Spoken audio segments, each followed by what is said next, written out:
Hello, everybody, and thank you for being with us. I'm Lina Abou-Habib of the Asfari Institute for Civil Society and Citizenship.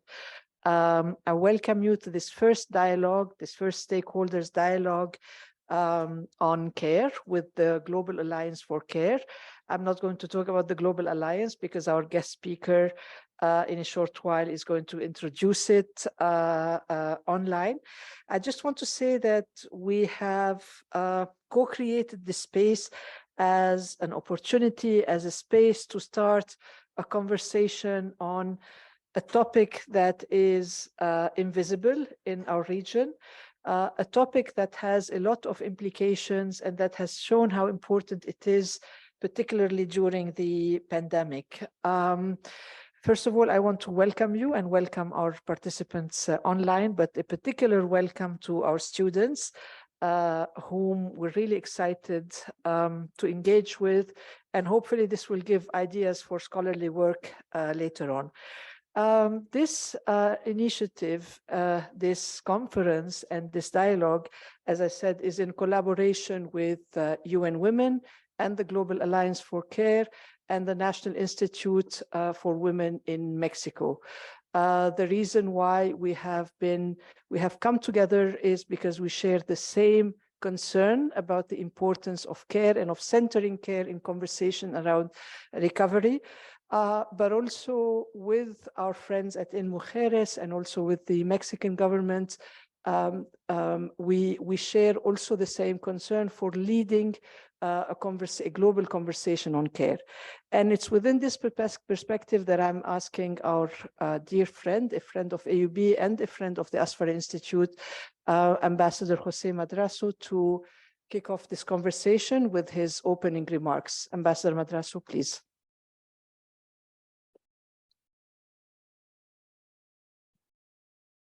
I apologize for being late.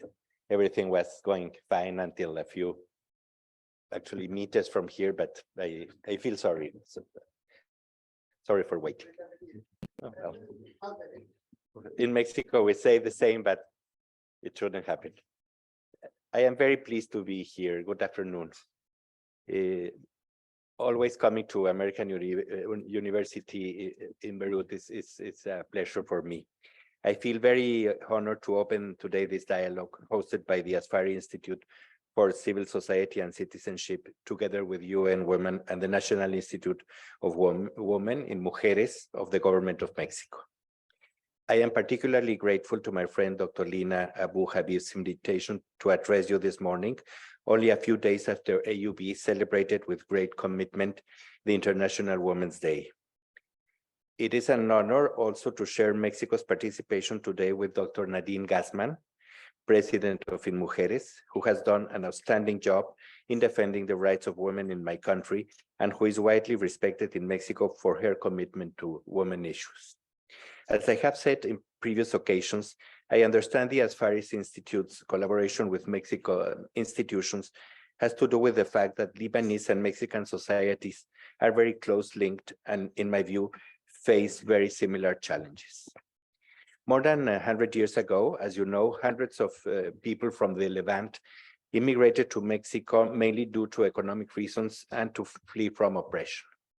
In Mexico, they found a society with which they shared many values: solidarity with your fellows, the importance of family and caring for the elder, and similar traditions in terms of social coexistence around topics such as religion or food, for example. Today, about 1 million Mexicans of Lebanese descent live in Mexico. Our two countries, and indeed many other Arab countries, even while being very different in terms of size and geopolitical situation, share those values already mentioned, but also face very similar challenges. Inequality in income and opportunities, the injustice found in many aspects of life, in a very serious and prominent way, the situation of women are characteristics that exist in both our countries. We are both very macho societies. Let me give you a few facts about the problem in Mexico. According to a nationwide poll, 42.8% of women from age 15 and older in Mexico suffered violence during 2022. However, when looking at women who have experienced violence in any form at least once in their lifetime, this number increases to 70.1%. 7 out of 10 women older than 15. And this is only of women who reported those cases. Last year, there were almost 1,000 feminicides in Mexico. The Mexican government and Mujeres in particular are committed to fight this terrible situation. In 2001, Mexico established in Mujeres, which draws up the National Program for Equality between Women and Men, a guiding pivot of the federal government in matters of equality. Since 2009, the National Commission to Prevent and Eradicate Violence Against Women was created, in charge of preparing the comprehensive program to prevent, treat, punish, and eradicate violence against women. In this sense, we have worked on building a legal and institutional framework in order to advance towards substantive equality of rights and for women to be represented in all decision-making bodies of national life. The advances in terms of legislation have been very important. In 2019, the constitutional gender parity reform defined that half of the political decision-making positions at the 3 levels of government, in the 3 powers of the union, and also in the autonomous bodies must be held by women. In congruence with the National Policy on Gender Equality and Non-Discrimination, on January 2020, Mexico formally adopted a feminist foreign policy, becoming the first country in the Global South to adopt a feminist priority in its foreign policy. Based on this commitment, our Ministry of Foreign Affairs conceptualized the feminist foreign policy in line with Mexico's track record and leadership in multilateral forums on human rights, gender equality, and non-discrimination. Mexico hosted the first World Conference on Women in 1975, and since then it has promoted matters of great importance to foster gender equality, non-discrimination, as well as the eradication of gender violence. Mexico has defined its feminist foreign policy as a set of principles that seek to guide government actions overseas to reduce and eliminate structural differences, gaps, and gender inequalities in order to build a more just and prosperous society. The feminist foreign policy of Mexico has the following elements: transversal incorporation of the human rights approach, gender perspective, and intersectionality in all areas of foreign policy, visibility of women's contribution to foreign policy and global actions, coherence between our internal and external policies. Most importantly, the government of Mexico, through In Mujeres, in partnership with UN Women, convened the Global Alliance for Care, one of the collective commitments that emanated from the Generation Equality Forum that seeks to mobilize global action towards the care economy action area. The Alliance, of which the Asfari Institute is one of its 93 members, is a space for the collective commitment of governments, the private sector, and civil society to taking concrete and immediate actions to promote the recognition, reduction, and redistribution of care work among co-responsible actors and the representation and fair remuneration of care workers. The Alliance seeks to address the profound implications of the unequal distribution of care on gender equality and societies in general. For instance, due to prevailing gender norms, care and domestic work are still primarily provided by women and girls who spend triple the amount of time on such work in comparison with men and boys. The wage gaps by gender are due to a large extent to the greater number of hours that women dedicate to unpaid work at home, whether doing domestic chores or taking care of minors, those sick, and the elderly. On the other hand, Mexico has more than 2.2 million domestic workers, 89% are women, and 97% of them work under informal conditions. This means that Mexico is among the Latin American countries where Social Security coverage for domestic workers is less than 10%. To change this situation, Mexico has promoted new regulatory frameworks for the recognition of domestic workers' rights. In 2018, the National Supreme Court of Justice declared as unconstitutional the exclusion of domestic work from the Mexican Institute of Social Security, And in 2009, the federal labor law and the social security law were reformed, and the ILO Convention 189 on domestic workers was ratified. Still, the overburdening of women and girls around the world seriously hinders their life potential and economic and social development.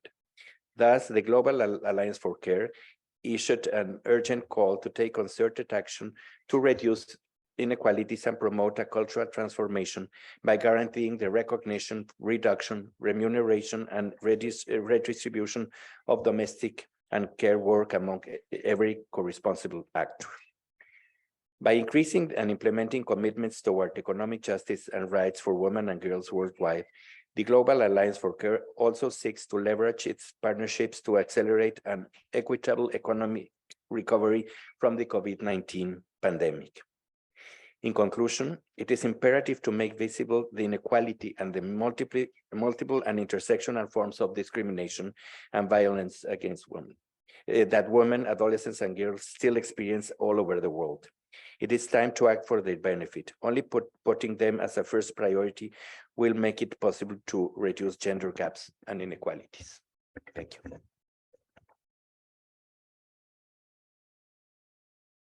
Thank you. It's a reminder for people my age that the first international conference on women was in Mexico in 1975. And then I think it was followed by Copenhagen and Nairobi, and then Beijing. I'm the Beijing generation. But it's important for us to look at how the narrative changed and where we are now and what we are talking about and the importance of the conversation on care. I'm very happy to introduce distinguished guests who are going to be with us online. His Excellency mentioned Dr. Nadine Gasman, the president of the National Institute for Women in Mexico, in Mujeres.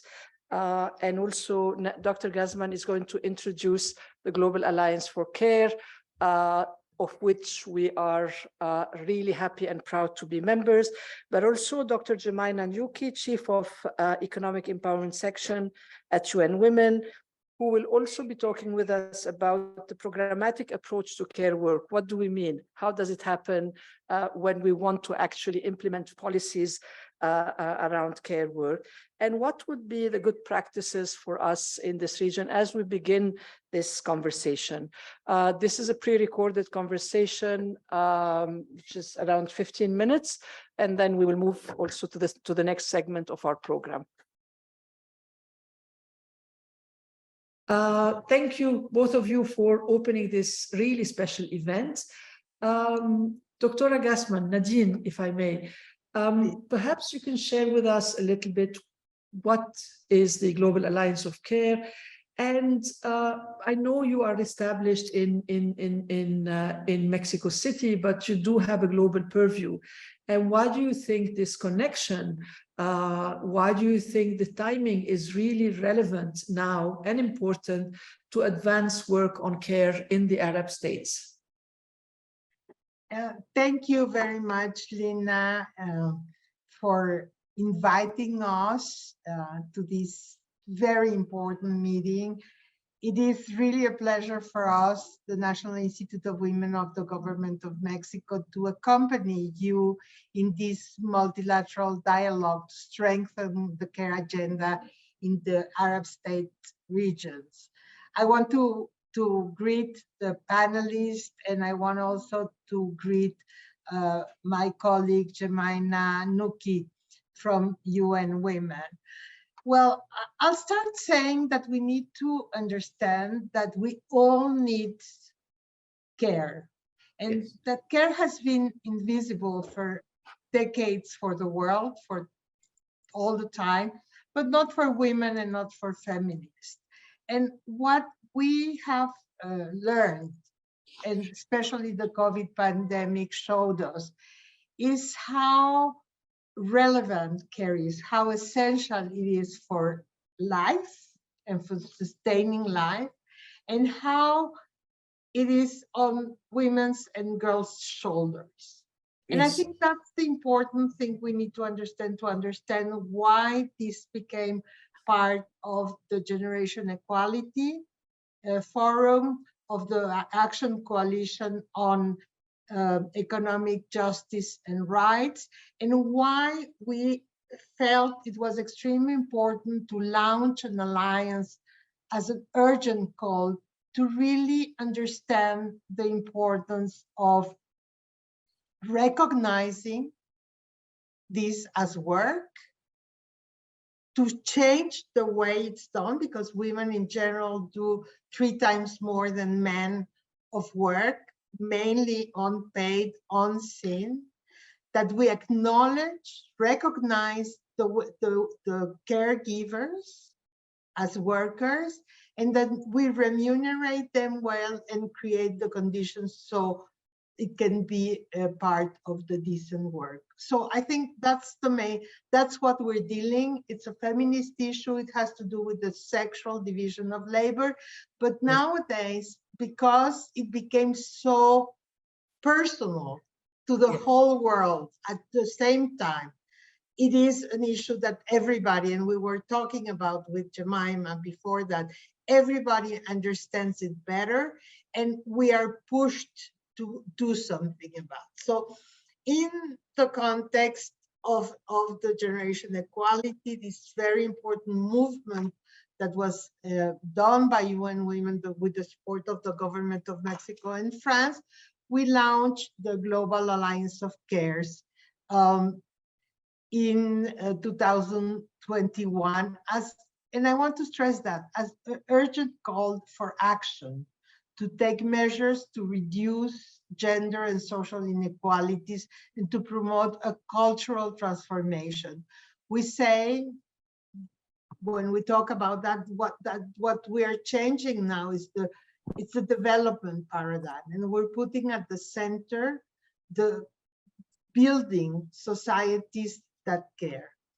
The Alliance seeks to ensure that care is valued and recognized as a right that is redistributed through society, that the overburden on women and girls is reduced, and that the decent working conditions are guaranteed for people working in the care and domestic work sector, including fair remuneration and labor representation. In short, the Alliance promotes the transition toward care societies, as I was saying, from a gender perspective and with a framework of human rights.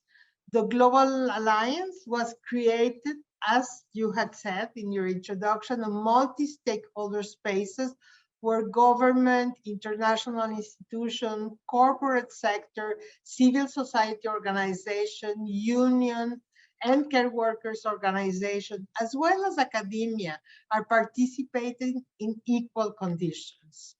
1.5 years after we created, the Alliance has now 104 members, 16 national governments and 7 local governments, 43 civil society organizations, 12 philanthropic institutions, 8 representatives of the private sector, and 19 international organizations and UN agencies. All are united in a spirit of co-creation, cooperation, and collective action towards advancing the care agenda from the local and global level. This is why, in this spirit of co-creation, co-leadership, and cooperation, the Alliance has become a global community that helps to push local and national agendas in various sectors with collective commitments that take concrete, ambitious, and immediate actions to promote the recognition, reduction, and redistribution of care work among co-responsible actors, mainly governments. And the MENA region is not an exception, is an area that needs to talk, to put care at the center, and to recognize and redistribute this work that has an effect in the overall layout of societies. If we think that we share the care work, we can see the transformation in gender relations too. Indeed, thank you, Nadine. Just a few words. Say I'm very happy. We're proud members of the Global Alliance of Care, and you mentioned that care is relevant for sustaining life, and this becomes even more so important in context where social institutions are broken and everything is on the shoulders of women and girls in their diversity. And I want to turn to you, Jemimah, if I may. Perhaps you could share with us a little bit the programmatic approach, the tangible approach to care work, particularly in the Arab region, based on your experience and all the data that you have that you have pulled through, and what would be some good practices that you would share with us? How can we operationalize this conversation on care? How could we what would be the ideas and the inspirations that we could draw from the Global Alliance for Care and its work so far? Thank you so much, Lina, and thanks for having me in this conversation. Really, to say it's a pleasure to be able to participate in this dialogue and to talk about the centrality of care, not just for economies, but for life, as Nadine puts it. Within UN Women, we have made this a central area of our work. As you might know, we have a strategic plan 2022 to 2025. And part of that strategic plan is the economic empowerment of women is one of the key outcomes that we want to see in the next couple of years, to really advance the economic empowerment of women so that they have income security, they have decent work, and they have economic autonomy. Part of that is working with our partners to transform the care economy. And we are using here a framework that we call the 5R framework that was developed by ILO to recognize, reduce, redistribute unpaid care and domestic work, but also reward and represent care workers as one of the key interventions that we have defined in this strategic plan. Now, within the Arab states region, we also know that there are key important demographic shifts that we need to take into account as we do this work.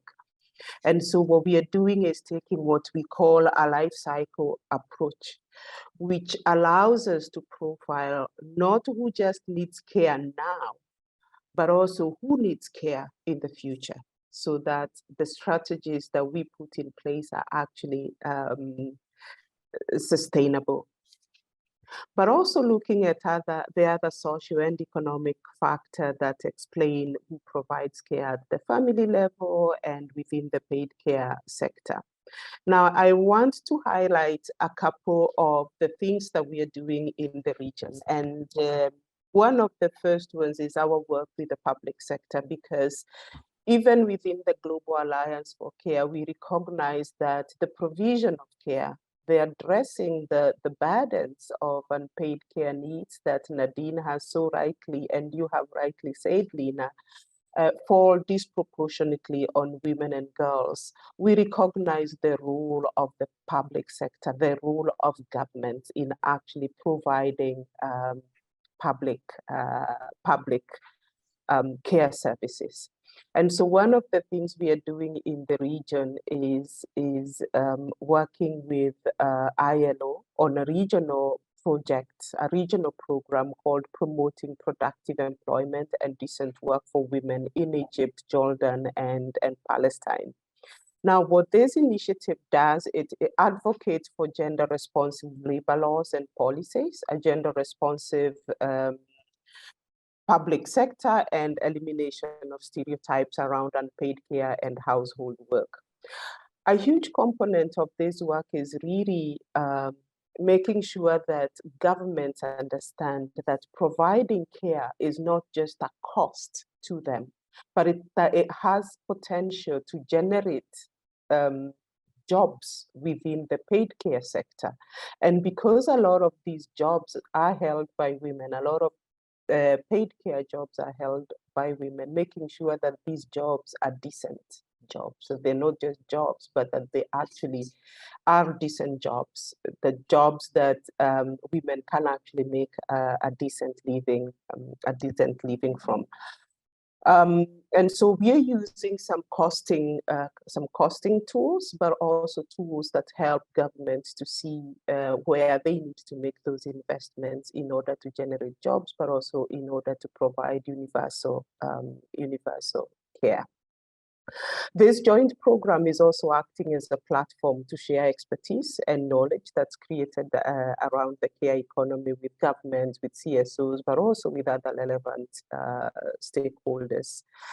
The second thing that I want to share about our work in the Arab States region is even as we provide, we work with governments to provide this public care services, we know that at household level, the division of labor for unpaid care work is falling on women. And so the second aspect of our work is really challenging the negative stereotypes and promoting positive social norms, including by engaging men and boys.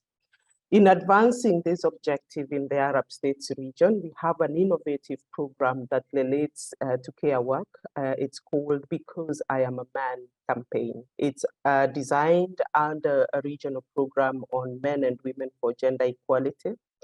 And this campaign basically calls on men to become more active in caregiving, in childcare, in domestic work, and in prevention of violence against women and girls, and basically broader promotion of gender equality.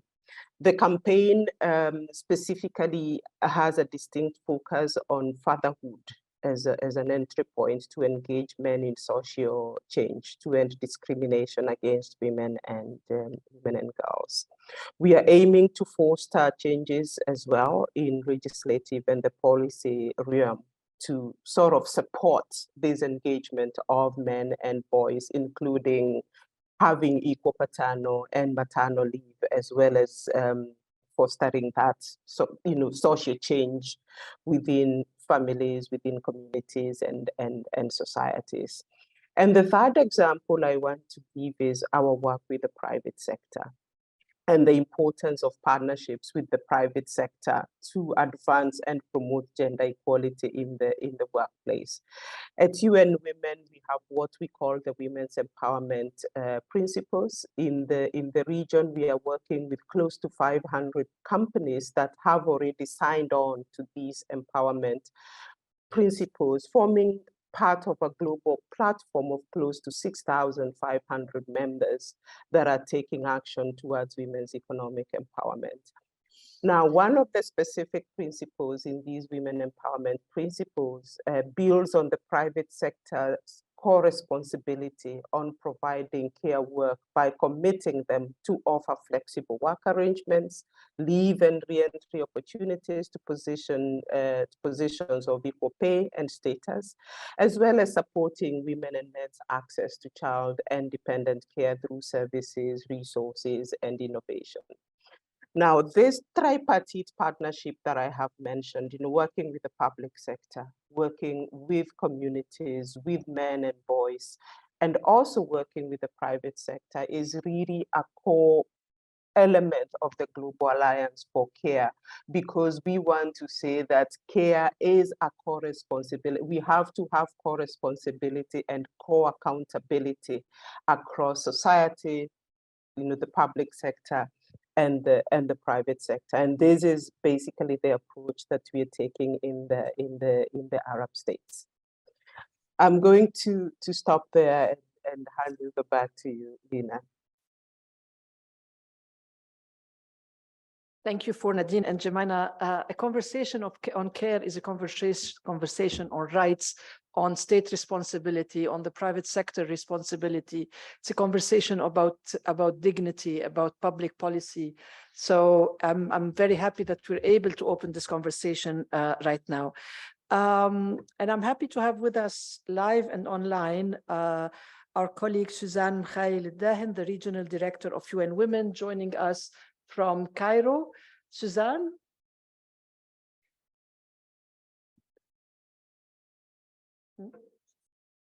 Susanne, apparently you're muted.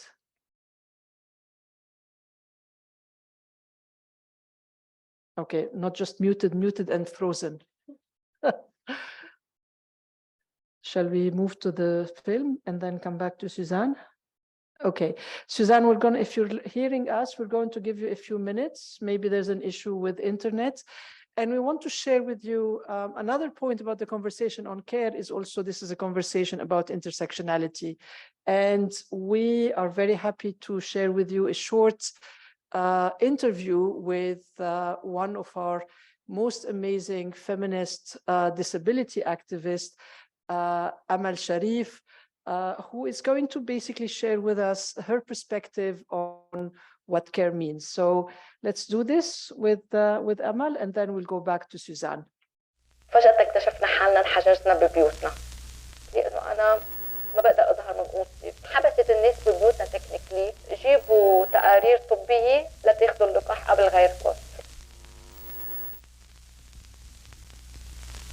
هيدول المجموعات الصامتة يلي ولا مرة حدا سألهم. احنا محبوسين ببيوتنا. بعرف هيك الموناليزا الفلسطينية بسميها. صرتوا انه ليه بدها تتزوج اصلا ما هي عندها اعاقة.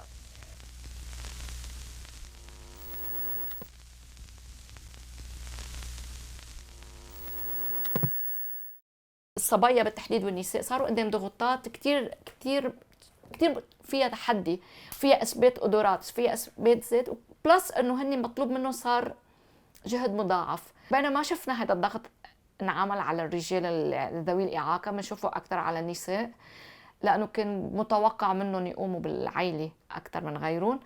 الرجل كان يمكن اكثر على سجيته، يمكن مرتاح اكثر مقارنه بالمراه اللي عندها اعاقه، يمكن لانه ما انطلب منه اعباء الاسره. اول شيء التمييز ببلش هن كمجموعه عندهم اعاقه، بس لما بنجي نطلع على الجندر ايشو بيصفوا ايه هو عن جد ليش شو احلى بنت بتتمناك، بينما هي الماشي كيف بدك تقومي بعائلتك، كيف بدك تتجوزها، كيف بدك تربي لك اولادك، كيف بدك تجوزي، ما بدك تجيب اولاد. سو هن بيفترضوا انه هي ما بتقدر تجيب اولاد او ما بتقدر تربيهم او ما بتقدر تشيلهم. بس هون ساعتها بتوصل للمراه اللي عندها اعاقه بتعمل جهد كتير اكبر لتثبت انه هي عن جد سوبر وومن.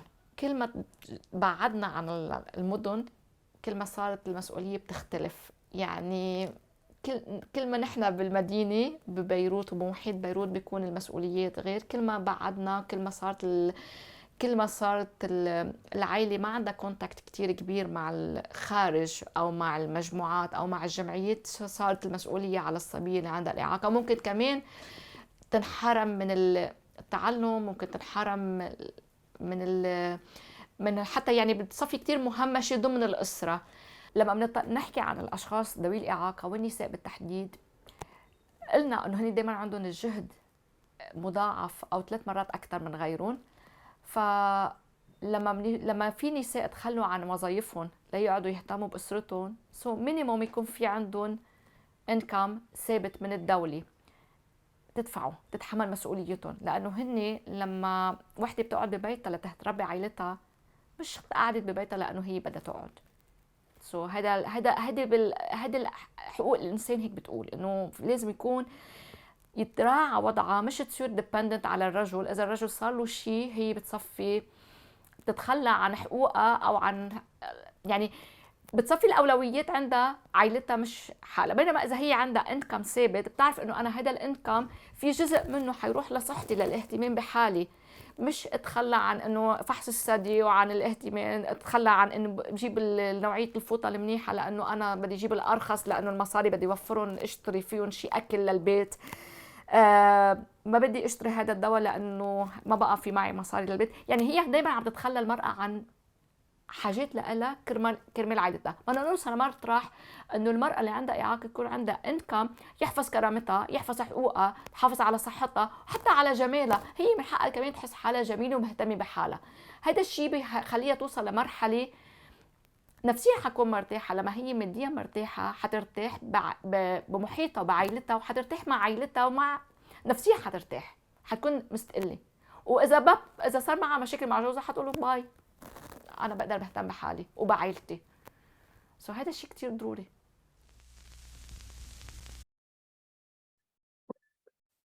I just wanted to say that the first time that care was mentioned, it was in a conversation with a woman with disability and looking at research in Palestine and in Lebanon, which showed that whereas men who had any particular disability had no problem in actually having a life partner who takes care of them. However, the reverse is never true, because of what one of the things that Amal said so eloquently. Women who have a disability are not seen as people who can provide care for others, or people who can fulfill their roles in social reproduction. So I just want to thank Amal. I know that she's with us online.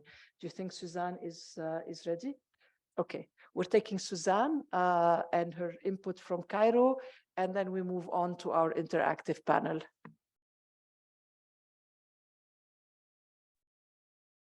Thank you so much, and good afternoon, Masā al-Khair. It's such a great pleasure for me to be with all of you here today.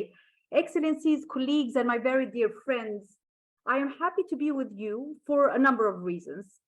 The first reason, of course, is that this is not only an important, but also a very timely discussion. Why timely? Because as we heard previously so far, this has been mainly an invisible discussion. However, things are happening, and there's a bit of a momentum now that I'm personally quite excited about. The momentum, I think, comes from a number of different reasons as well. One of them is the correlation. The evidence now we have about a number of correlations that are extremely interesting. One, the correlation between care, the expansion of care economy, and women labor force participation. Secondly, the correlation between women labor force participation and gender equality overall. Women who have jobs, we see direct links in the overall gender equality picture in a given country, but also the correlation between women labor force participation and national economies, i.e. GDPs. This is a region, the Arab states, that loses on a yearly basis $570 billion because of the discrepancy between women educational attainment and women labor force participation. So there's yet another correlation, but also the correlation between gender equality in a country and overall human development and human development indices that are way beyond financial gains. Colleagues and friends, we know that 300 million jobs can be created globally by investing in favorable care policies. 300 million jobs. Out of these, 234 million jobs would be held by women, and 251 million jobs would be in the formal sector. In this time and age of financial turbulence and waves of job losses, but also post-COVID-19, where we know the imperative importance of care, I think we have no more time to lose. The investment in the care services and the care structure is urgent. What about the Arab states? Because this is globally.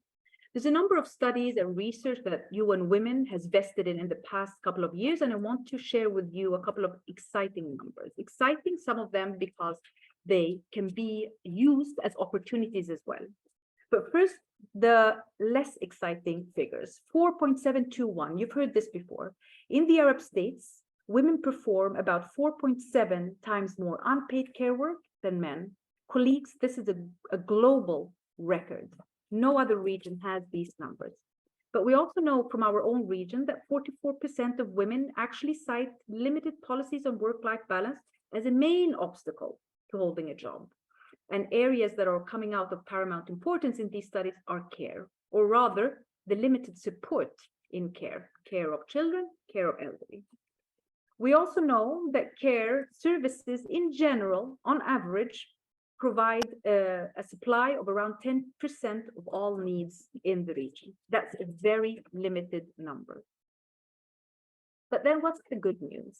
The good news is the following. Yes, we have conservative pockets in our region, some pockets larger than others, but we also have some interesting trends that I think we could capitalize on. More than 62% of fathers in this region want to engage more in their children's upbringing, 62%. And in some, we have conducted these services. Some of you might have heard of the image services. These are global services in our region, so they cover the entire region. And in some countries, such as Jordan, we know that more than 50% of fathers actually ask for paternity leave of 3 weeks or more. That's a piece of good news. Another piece of good news is that women in this region are utterly well educated. We know that education attainment in the Arab states lies around 96.2%. It's one of the highest worldwide. And not only that, in STEM, science, technology, engineering, and mathematics, the proportion of women graduating from these faculties is actually higher than in many other regions. Nevertheless, the participation in economic opportunity is one of the lowest in the world. So there's a discrepancy here, right? There's a paradox. And sometimes we've called it the Arab states paradox. High level of education attainment, low level of employment. And here, care is of paramount importance because in study after study after study after study, care is one of the main reasons that many women in our region cannot fulfill their full potential professionally and hence economically and financially, and also contribute to the economic development of their nations. So not only on personal development. Because it is quite concerning that women labor force participation has been stagnating in the Arab states for around 3 decades, around 20%. But again, if you look at the averages of women educational attainment and some progressive pockets in our region, and the eagerness of fathers to become more involved in their children's upbringing, and the momentum around care and the investment in care because of the financial impetus partly, but also because of the cultural transformation it might bring, then definitely there are some opportunities ahead. But care in itself will not have that tremendous impact or transformational impact as we wish.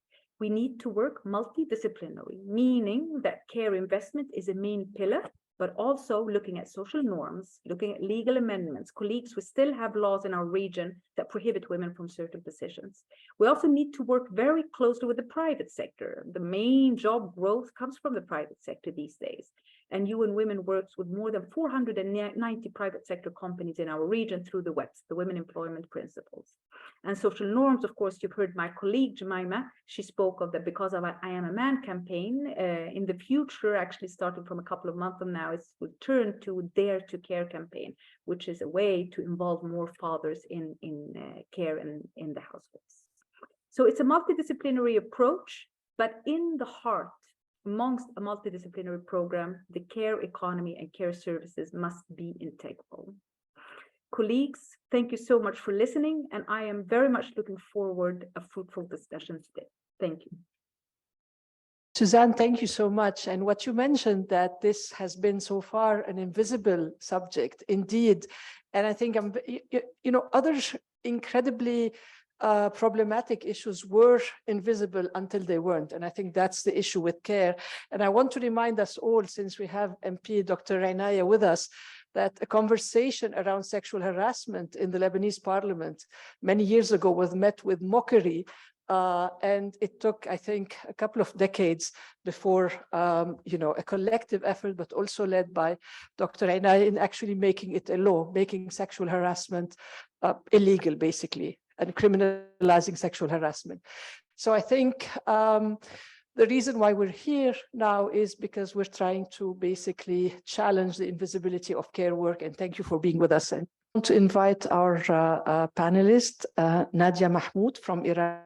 Nadia is a feminist based in Iraq, and she's the co-founder of Amman's Women's Alliance, an alliance that has been doing now serious work on care as part of their feminist school. I want to invite Farah Daibes from Jordan, from the Friedrich Ebert Foundation.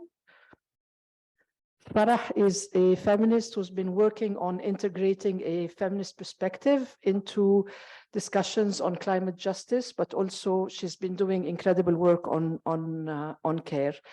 I want to invite online, we have with us Mozn Hassan from Egypt. Mozn is the director of Nazra for Feminist Studies in Egypt, and she has been a lifelong women human rights defender and also the recipient of the prestigious Rights Livelihoods Award. Thank you, Mozn, for being with us. And joining us from Haifa is Rafah Anabtawi. Rafah is the director, this is Mozn with us. Rafah is the director of Kayan, a feminist organization supporting women facing gender-based violence under occupation. Rafah, we're really happy to have you. She's not with us, yes. I think we have succeeded, our government has succeeded in confusing the world over with the time zone change. So Rafah was confused, she's gonna join us. I want to say hello also to Fahima Hashim joining us from Khartoum. Fahima is a Sudanese feminist and activist based in Khartoum and in Canada. She's the director of Salma, a women's resource center. Fahima is with us. But our very, very, very special guest is June Barrett. June, please join us. June is just arrived from Miami. June works with the National Domestic Workers Alliance, and she and I and Dr. Gasman met at the Commission for the Status of Women in New York just a few days ago. June, we're delighted that you're with us with your perspective, and we're looking forward to hearing you and to learning from you. We have simultaneous interpretation, so please feel free to answer in whichever language that is being interpreted, I mean, in which you're comfortable. So, Farah, I want to start with you. And you're really amongst the first generation of young feminists who have started to write about care and to think about care. And from your perspective and for the purpose of our audience, how would you frame care? How would you define care? What is it that we're really talking about? Hello, everyone, and thank you for having me here today. I'm very excited to be part of this conversation. When we look at care or the crisis, I would say the issue is the fact that there is an of care labor that is too much women to bear on their own, and there's a refusal by states, by the economic, by men to take lifting that huge burden. From an intersectional feminist and labor perspectives, the historical devaluation of feminized work by the patriarchal system and the historical devaluation of unpaid or unproductive labor by capitalism, coupled with the colonial legacy of racism, where the exploitation of workers of certain ethnicities from the global south under circumstances that are described as modern-day slavery is still seen as acceptable, are the main factors that are shaping the crisis of care in our region and globally. The patriarchal system, of course, greatly benefits from constraining women with the burden of unpaid care labor, limiting their resources, keeping them dependent and on and controlled by men, and confining them to the private sphere. While as a free or cheap service that is provided by women to sustain the capitalist system and reproduce workers, unpaid or underpaid care labor subsidizes the low wages of all workers and exempts the private sector and the state from covering care costs or providing adequate care services. In our region, both paid and unpaid domestic work is regulated through a set of laws, regulations, and decisions that create a system of exploitation. Paid domestic work, which is performed by migrant domestic workers, mostly in the region, the largest number of migrant domestic workers in the world, is regulated through the infamous kafala system, which of course seriously violates labor rights and human rights of workers. Outside of domestic work, paid care workers, like nurses, for instance, are also underpaid and overworked, and are generally exposed to various violations, specifically because these occupations are feminized. Unpaid domestic work is also regulated through family law, labor law, taxation, and social protection laws, along with other decisions like the responses related to the COVID-19 pandemic. All of which reinforce the male breadwinner, female caregiver patriarchal model, placing unpaid care labor fully on the shoulders of women, operating under the assumption that women always have financial or enough financial support from male family members, and systematically giving women's role in the formal labor market a secondary status to men's. This is, of course, as we have seen, has many impacts on the lives of and livelihoods of women. The region has the highest gender gap in labor force participation. I will not maybe go into that because we have covered this, but I think there's an interesting, I think it was also a UN Women report that said that following the pandemic, or I think even maybe during the pandemic, women in Jordan spent 17 times more care work than men, which is an insane gap. And in 2021, Jordan had the lowest participation of women in the formal labor market of any country in the world that is not affected by war or conflict. So you can again see clearly the correlation between the two. I won't go into the issue of women entering informal employment because of their care burden. I would say, for example, when we look at the widely accepted 9-to-5 workday, this operates, or it's widely accepted because there's an assumption that women are available to pick up their kids from school at 2 or 3 p.m.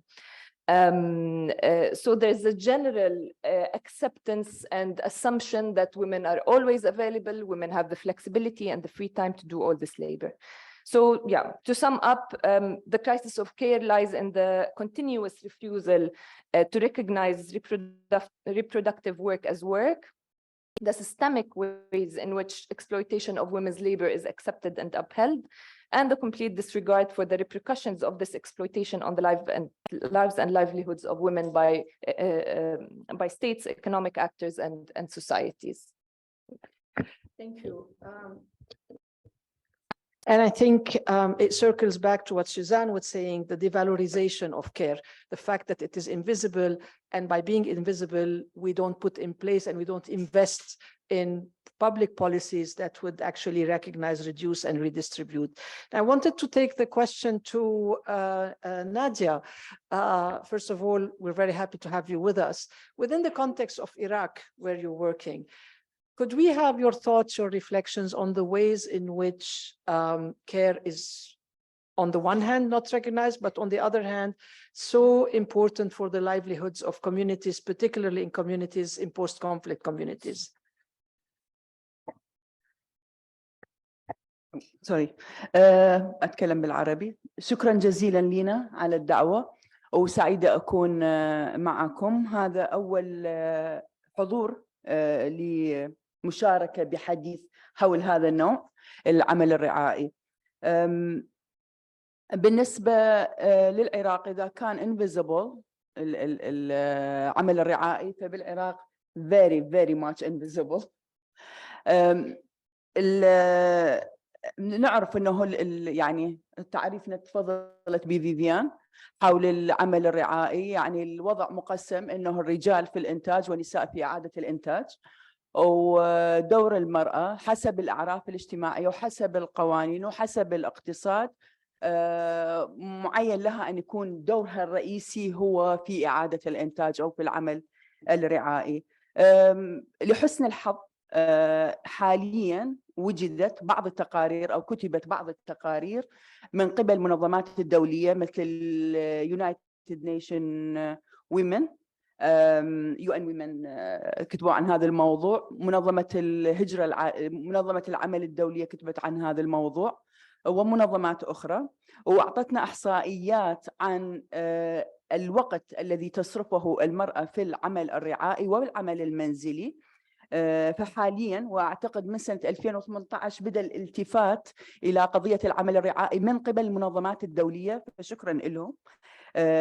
قدموا لنا هذه التقارير. ما اروح كثير بالتفاصيل حول هذا الموضوع، لكن فقط اعطي احد الاحصائيات من منظمه ILO اللي صدرتها بسنه 2018. ما نعرف ب 2023 كيف الوضع، لكن ب 2018 بتقريرها انه ذكرت المرأة في اليوم بالعراق تصرف 300 دقيقة على العمل المنزلي و45 دقيقة على العمل الرعائي، بينما الوقت اللي صرف الرجل على العمل المنزلي 45 دقيقة وعلى العمل الرعائي 4 دقائق.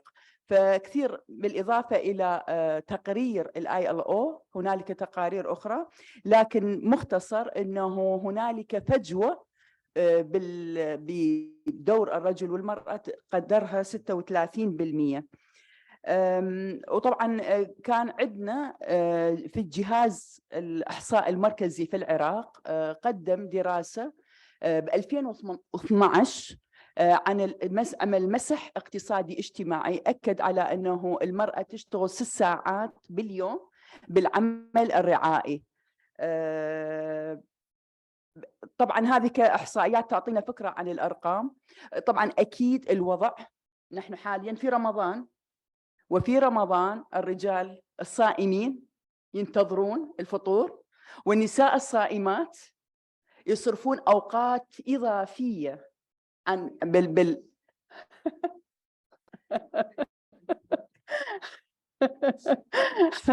في إعداد. طبعا وقت الفطور وقت جدا مهم، فيعني المرأة لازم تقدم ما لذ وطاب في وقت الفطور، فالعمل الرعائي يزداد على المرأة المسلمة الصائمة عما للرجل المسلم الصائم. يعني هذا بما أنه إحنا في أيام رمضان يعني أتحدث.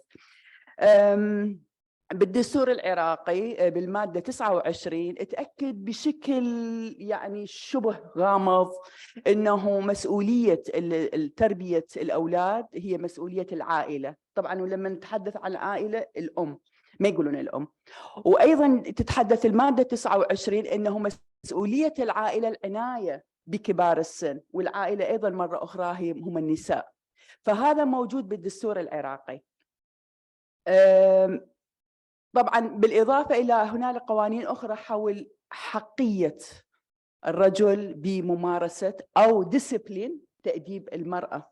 وتأديب المرأة هنا إذا المرأة رادت تخرج للعمل والرجل ما موافق، ما عندها حق تطلع للعمل.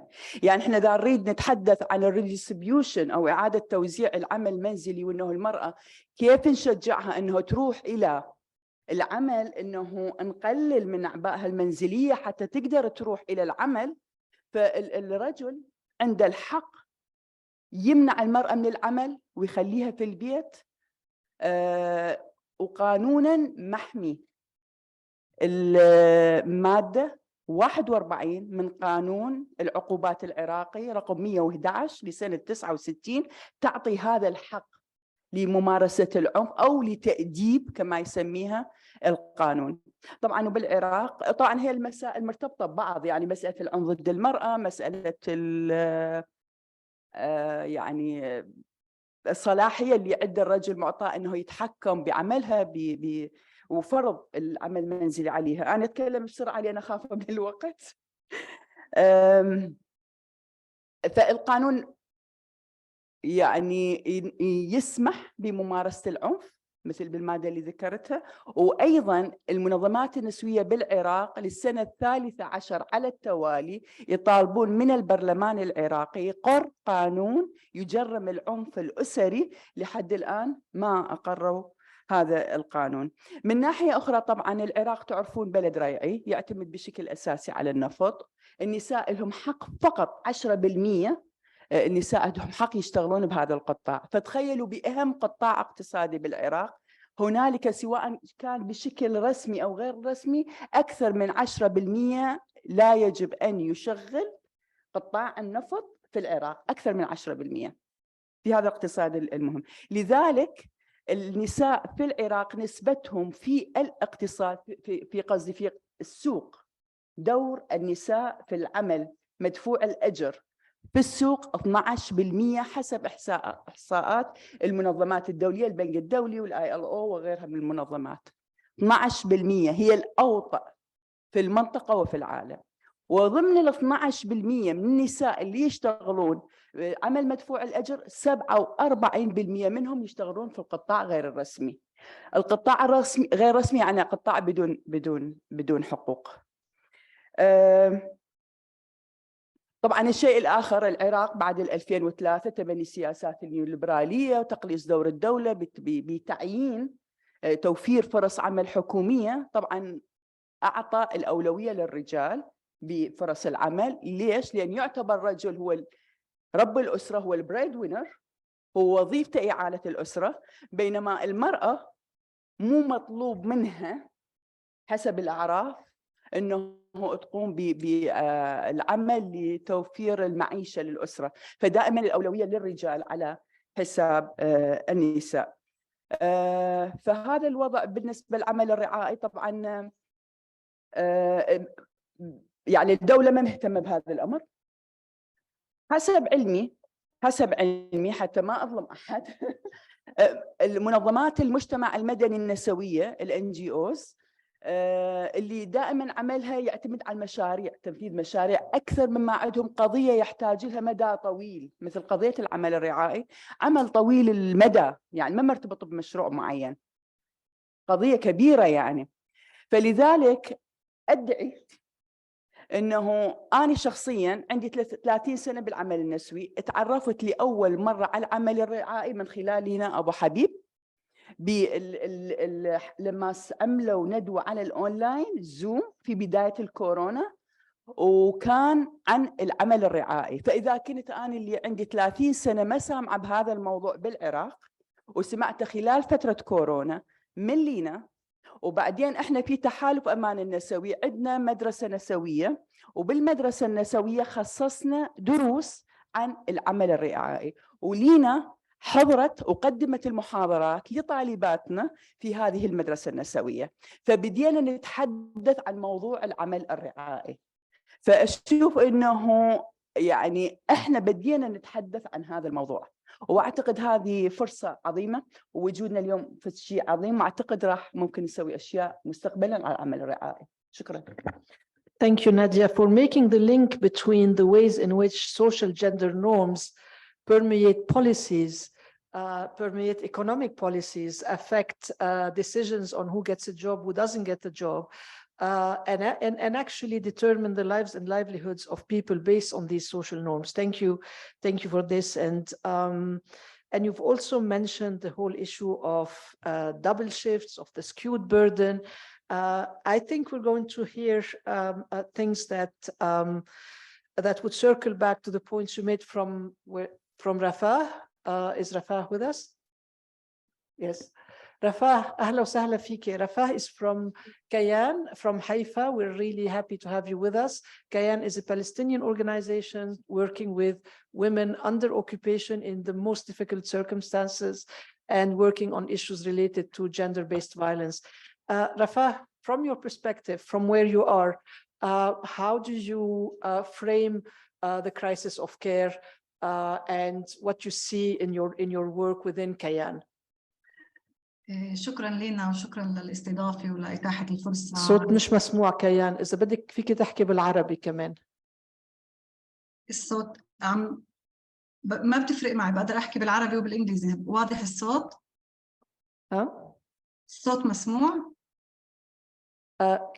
الصوت لو من عندك رفاه. لحظة. Let me move to sorry. Let me move to Mozn. Okay, Mozn? I will check something else. Okay. Mozn, can you hear us? Okay, Mozn is joining us from Germany, but Mozn is from Egypt. She's currently in Germany. And I want to ask you the same question, looking at the context in Egypt, the context of also economic crisis, very much like Lebanon, also a crisis of employment and a political crisis, a crackdown on civic space. And how do you frame the crisis of care within the context in Egypt? Yeah, thank you, Lina, so much, and always. And you're muted, I think. Wait. No. Would have thought by now we would have perfected Zoom, but we haven't. Yeah, you are hearing me now?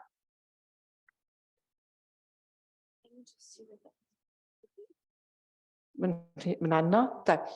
Mozn, can you stay with us? I want to move to V, to Dr. Badaan. Yes.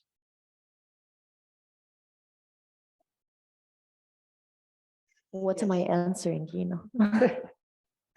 Actually, in addition, as if the problems are not enough. So the confusion with time, the confusion where we are, what time is it, the problem with Ojero, with the, so moving on. Vivienne. What am I answering?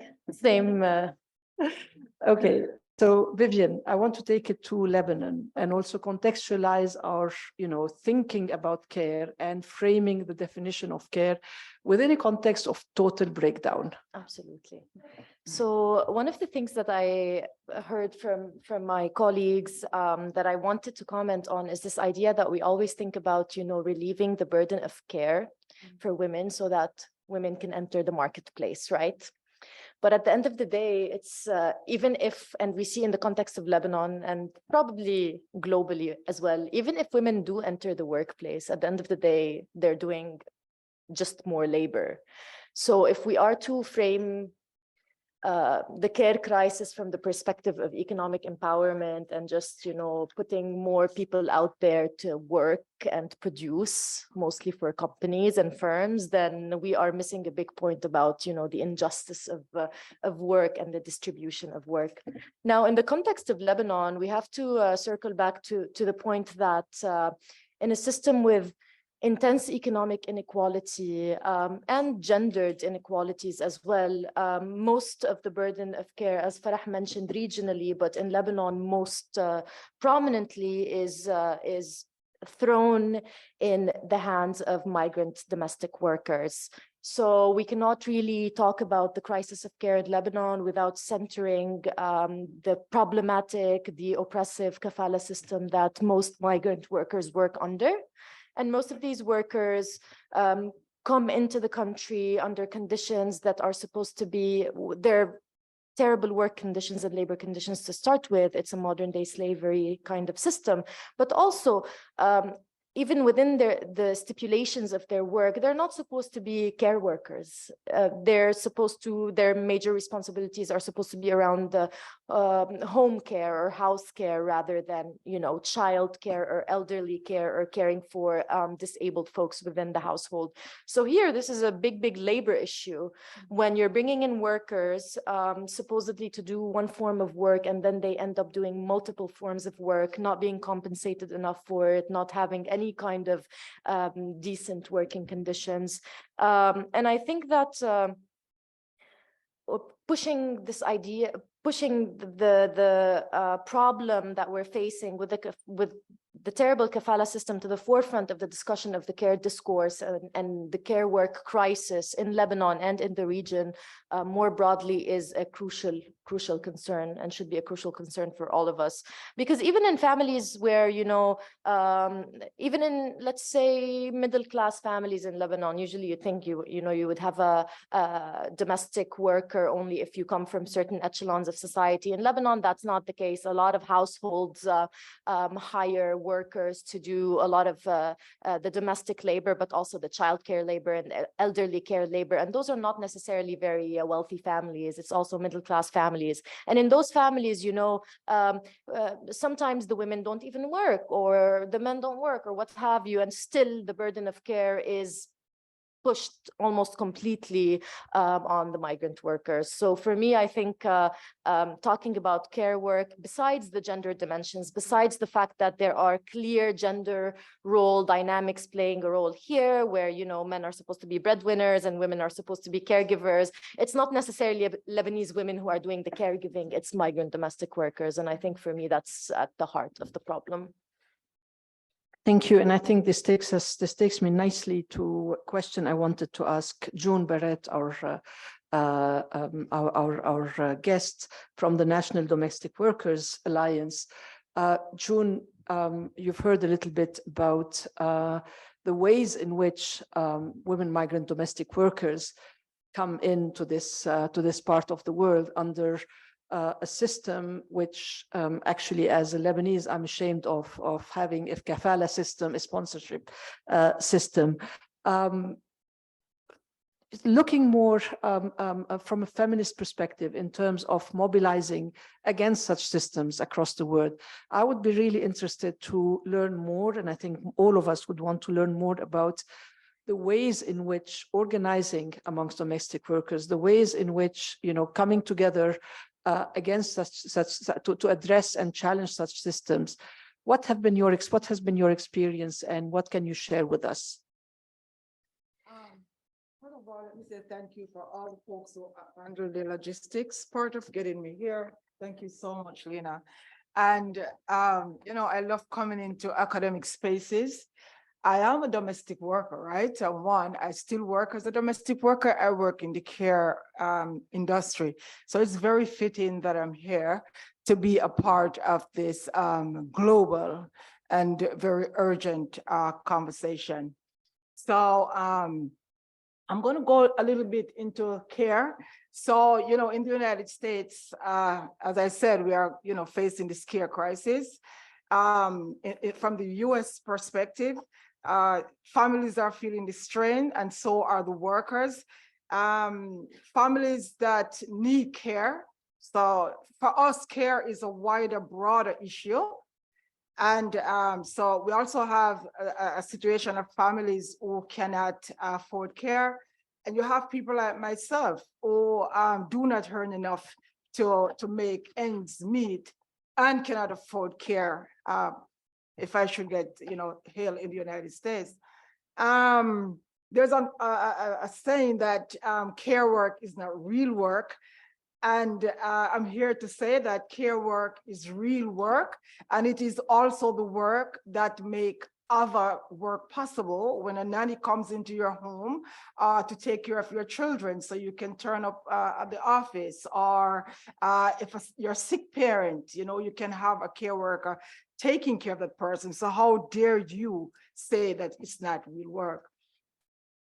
At the root of the care crisis, for us, it's about inequality.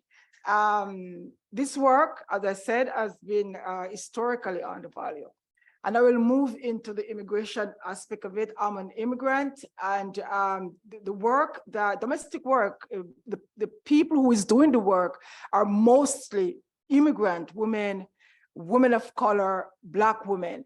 And because of this, there is a lot of exploitation. We are talking about wage theft. We are talking about sexual harassment. You think of it, the exploitation is real. And that is where we come in as organizers. From the National Domestic Workers Alliance is a powerful alliance made up of 69 affiliates or organization. And so that is where we come in. And our biggest and most powerful work is around narratives, and also culture change. A big part of our work is around culture change work, where we use narratives at every level possible to bring attention, not just to the care crisis, but to bring attention to what's happening in domestic work. As we all know, that the COVID-19 pandemic has really shown a bright light on not just the care economy, but also in the care crisis in the context of care workers. And so during the pandemic, that was when we saw some of the most horrible situation with care workers. Care workers were literally kidnapped. And when I say kidnapped, meaning they were told that we are going to move to our country home and we will be back in the city in 2 weeks. That 2 weeks turned into, 3 years since the pandemic? And so our job is really and what we did, and I'm all over the place, but bear with me. So how did we approach what was happening with caregivers? We have to quickly think And that is when we move into digital organizing. We started digital organizing, and this way we were able to meet and to connect with caregivers. Caregivers at that time who themselves was needing care based on the fact that they were having huge issues with mental health. We lost caregivers during the COVID-19 pandemic, et cetera, et cetera. So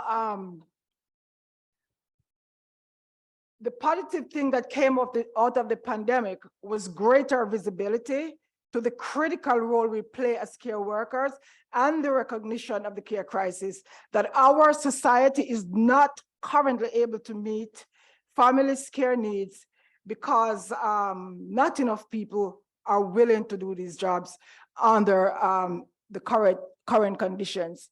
So at the UN last week, we were talking about some of the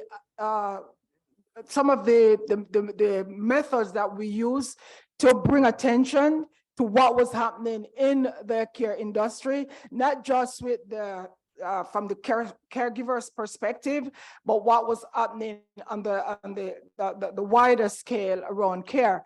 And so we decided once again to approach using the what do we call it, the culture change lens. And so what we did was that we were getting called from young people, and they were saying, how can we be a part of this wider conversation? And but also, how can we center the lives of domestic workers as domestic carer? And so in 2021, it was a global call. And there were many people sitting at that global table, including some my favorite people, what we call them Gen Z. Gen Gs were sitting at that table, and they said, how can we help using technology to bring, this attention? And so Care Jam 2021 was born, where gamers from across the world came together and create games that would, bring this attention. We talk about students from MIT in Massachusetts who reach out and said, we also want to help. How can we help? To use heart digitally to bring attention to this care. So we have been organizing on so many different levels. We have had campaigns, Care is Enough campaigns, where domestic workers mobilize across the United States, coming to Washington, DC, to lobby with politicians to say, enough is enough. We want change, and we want change now. Thank you. Thank you, June. And I think what you're describing is the big thing that we're all aiming for, culture change. And part of it is the way we look at care, the way we look at care workers, but also, situating care worker within our economy, which is dependent on care worker, but which, on the other hand, is oppressive in law and in practice. So thank you for being with us, and I'm sure in the conversation with folks here, we will explore this more. I hope we figured out the sound system. Rafah, can I turn to you? Can you try saying something? Not yet. Oh, now you're muted.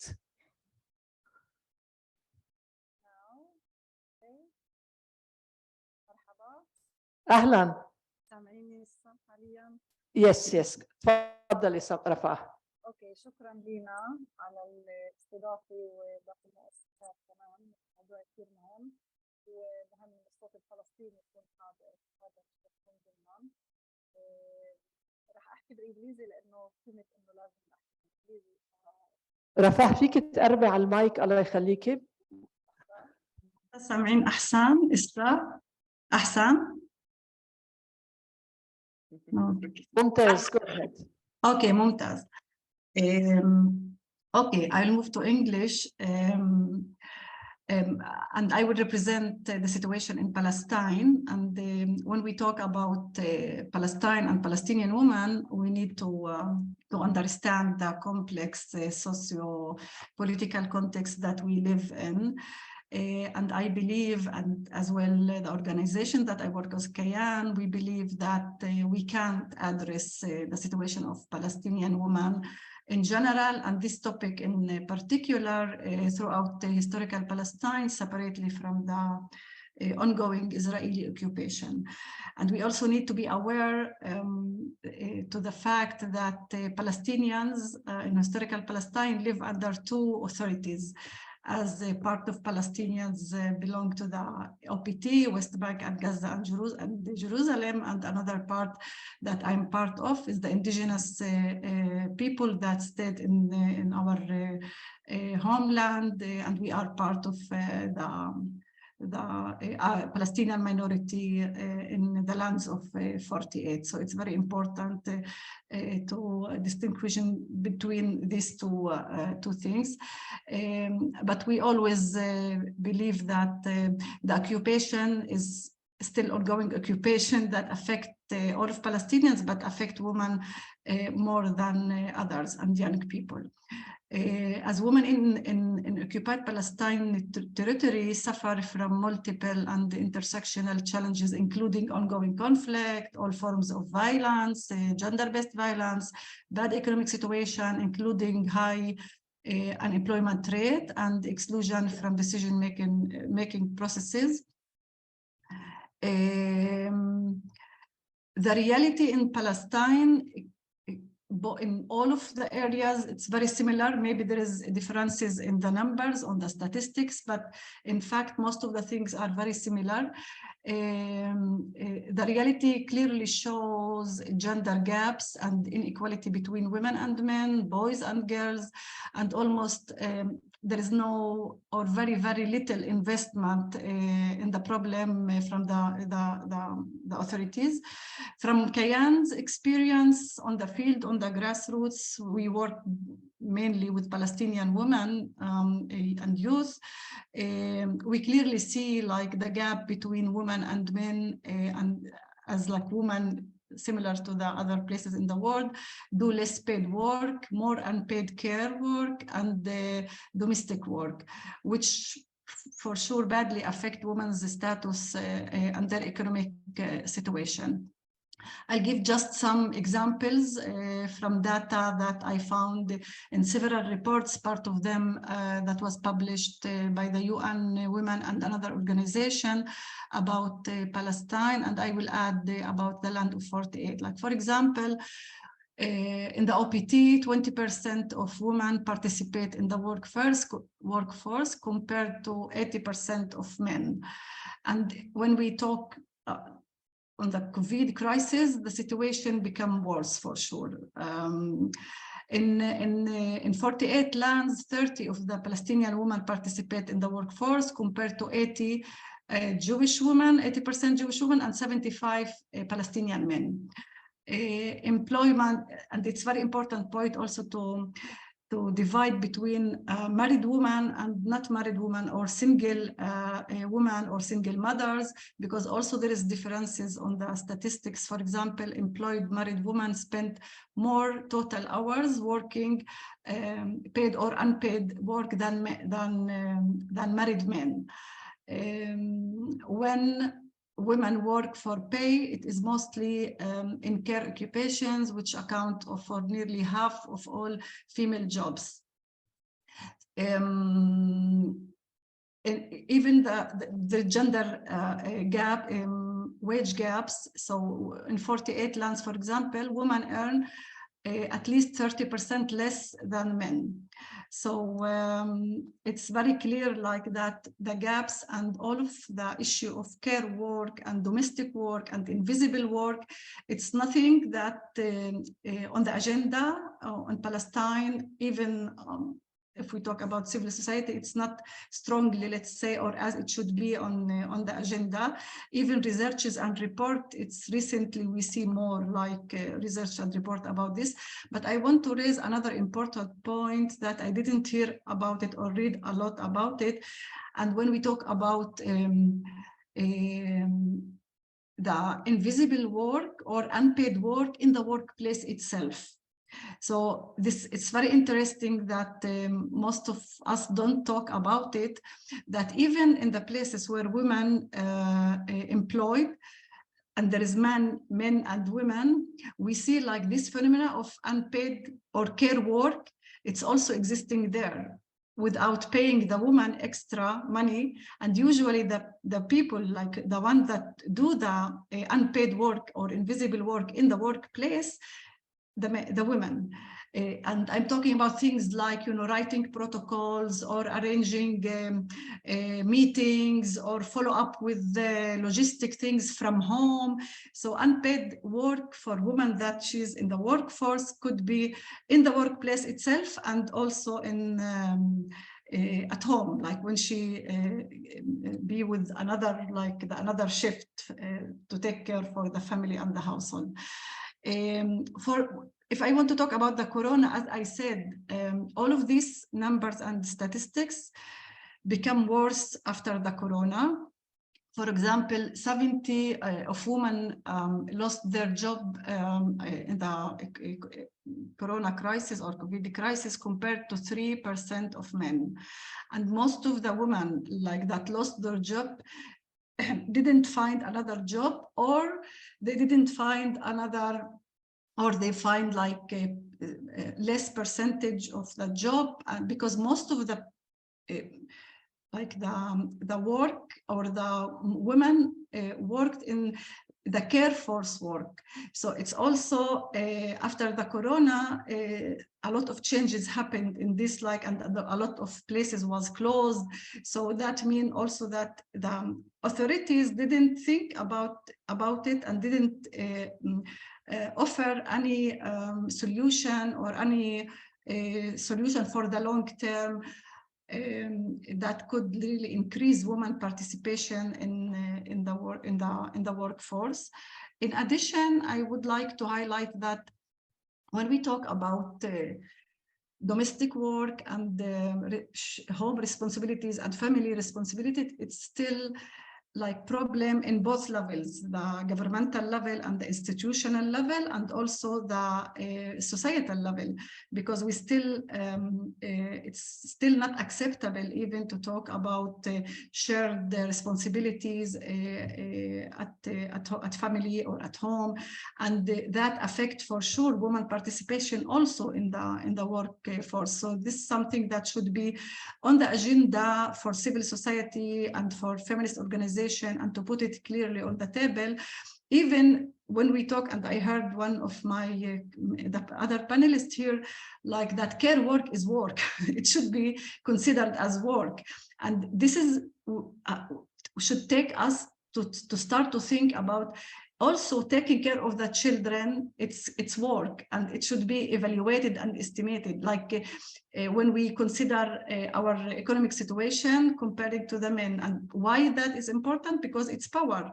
Like when the woman believe and feel that what she's doing at home is work, it will give her more power to be independent and to let's say to look about the financial situation as a shared also. But we are very far from here, and I think the change need a lot of investment from the society first, and also a lot of advocacy work in front of the authorities, because there is no real will to change the situation, especially when we talk about Palestinian minority, Palestinian women, Palestinians in West Bank and Gaza, because like women issues, it's not like in the agenda in all of the things, not just in paid work or care work. We are talking still about a huge increase of violence, domestic violence and economic violence after the COVID crisis. So the situation in general became worse in the last 2 years, and under the occupation, it's very hard, even the society, sometimes it's hard to put women issues on the agenda. And this is the situation that we need to find like the ways to enforce, like the authorities to put our issues on the agenda. And that for sure, it's very hard and very challenging the time that the occupation is still continuing, and we are not really, we are fighting in all of the levels, the political level, the political context, and the social issues, gender issues.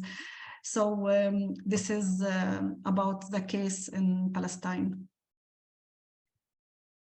Thank you. Thank you so much, Rafah, for unpacking and then showing us additional levels that impact the whole burden of care from your vantage point where you are in Haifa and under occupation. So I think we often forget about the Palestinian minority, and we want to make sure that we have you with us to discuss the particular oppression that you folks actually, your lived experiences every day.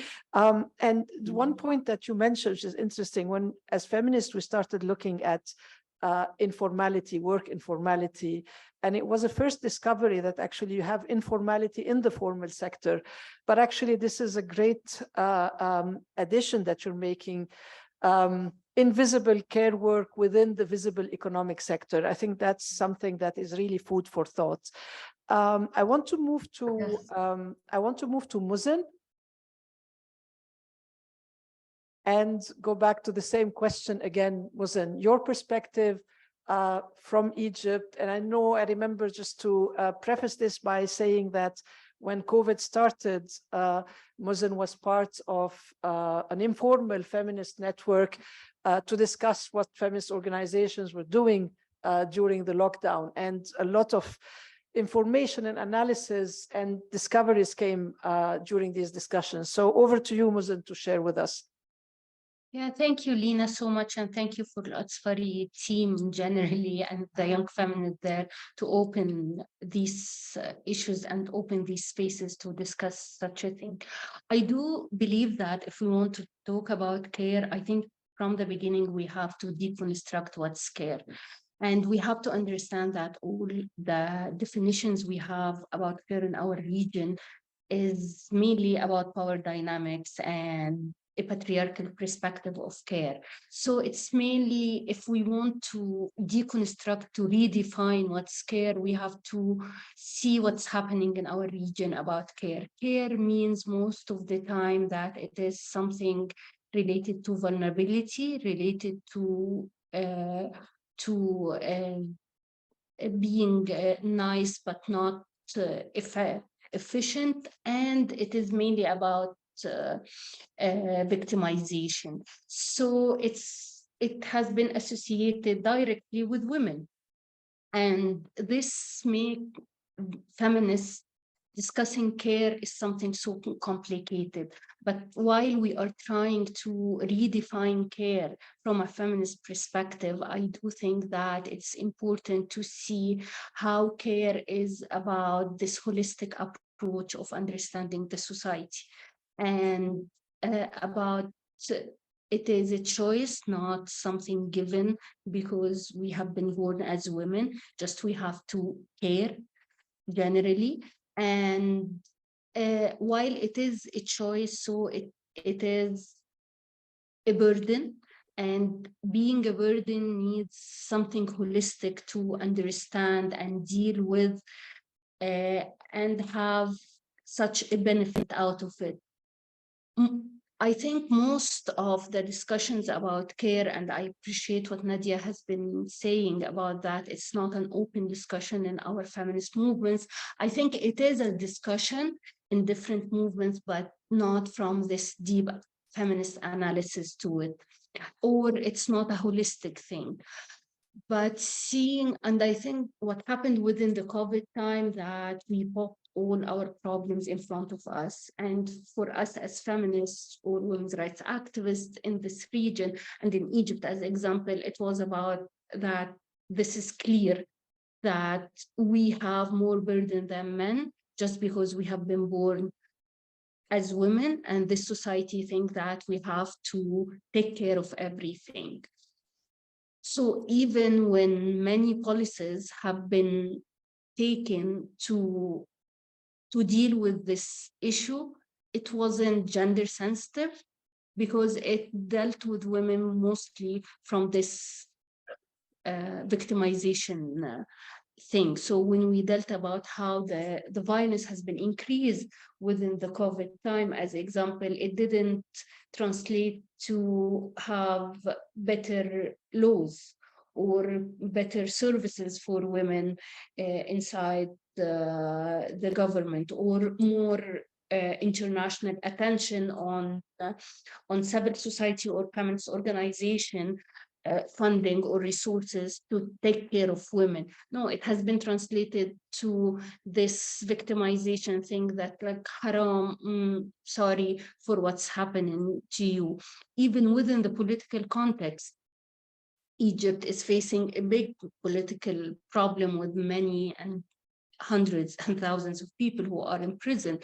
But at the same time, when we dealt with the situation within the COVID time with the women human rights defenders or women who were in prison, and even now while people are getting into these negotiations to have people out of the prison, women are not on the agenda because generally from this patriarchal perspective, we need those male politicians to be out to rebuild the society. But while we are in these negotiations, we don't need those women because it is about this victimization of haram. We have also lots of women who are in prison. So I do think that while we are seeing these things and the economy and others, Egypt, as example, face a big problem of a problem of birth control. We are too much, and no one knows how to deal with this number of people. But seeing this from also a victimization or a women,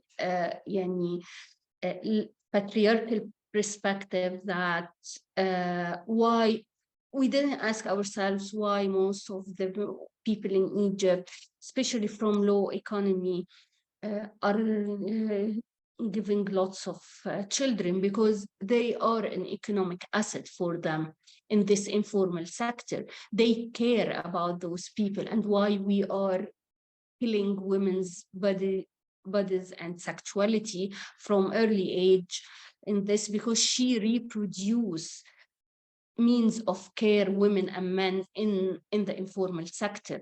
But while we are not seeing these in holistic approaches and also in this ecosystem and this analysis, we fail most of the time to see how we can deal with this. And while we have Mexico with us, the first country and the only country in the South which dealt with a feminist foreign policy, which needs from the beginning a feminist interior policies. This is one of the things which lacks in our region and in our country as example. So we can't find, because care needs to be a social responsibility. Having it as a social responsibility, we have to think that it's a state responsibility. State responsibility needs policies, and policies needs this commitment and political will in a way. And political will is not only about talks, because we found many of the leaders in this region talking in a nice way about women, but how we can translate it into gender budgeting, how we can translate it into services for battered women, how we can have accessibility to legal reform, which is not patriarchal or recreating the patriarchal system or the victimization of women. And because of that, we as a country is failing to reform our personal status law or pass a law to criminalize violence against women in the private and the public sphere. Until now, discussing the state and non-state actor violence is something not on the agenda, because it's also about how we can see those women human rights defenders or feminists who are discussing these things, where Rafah talks about within the workplace. I think all of us, as women human rights defenders or feminists, have been engaging in the public sphere. We found many of our male colleagues asking us to be calmer with them in the discussion and not and we can tell them things in a nicer way, and we shouldn't be that tough while we are discussing with them the issues, because they think this same mentality that we have to be nice because they used to have their wives nice and their sisters, asking them about things while we are still in this situation of not analyzing and deconstruct to reconstruct our situation and translate it into systematic policies. I do think that we will continue discussing vague and big concepts without having something related to the daily lives of women. Thank you. Mozn, thank you so much for being with us. And I take back many things as usual from what you said, but deconstruct to reconstruct, I think one thing that I would definitely take back with me, but also on the more specific, what does feminist policy mean?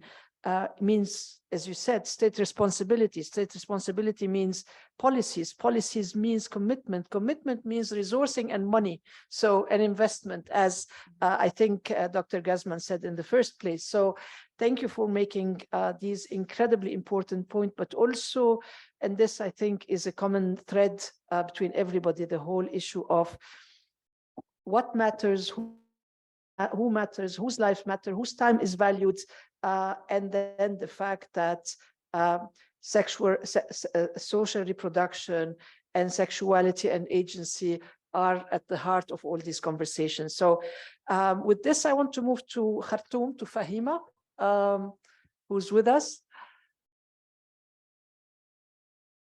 Fahima Hashim. Fahima, I have to say, is one of our distinguished fellows of the Asfari Institute. I'm very happy that you're with us, Fahima. Fahima, you've moved back to Sudan recently, and you're engaged very much so in the feminist movement in Sudan.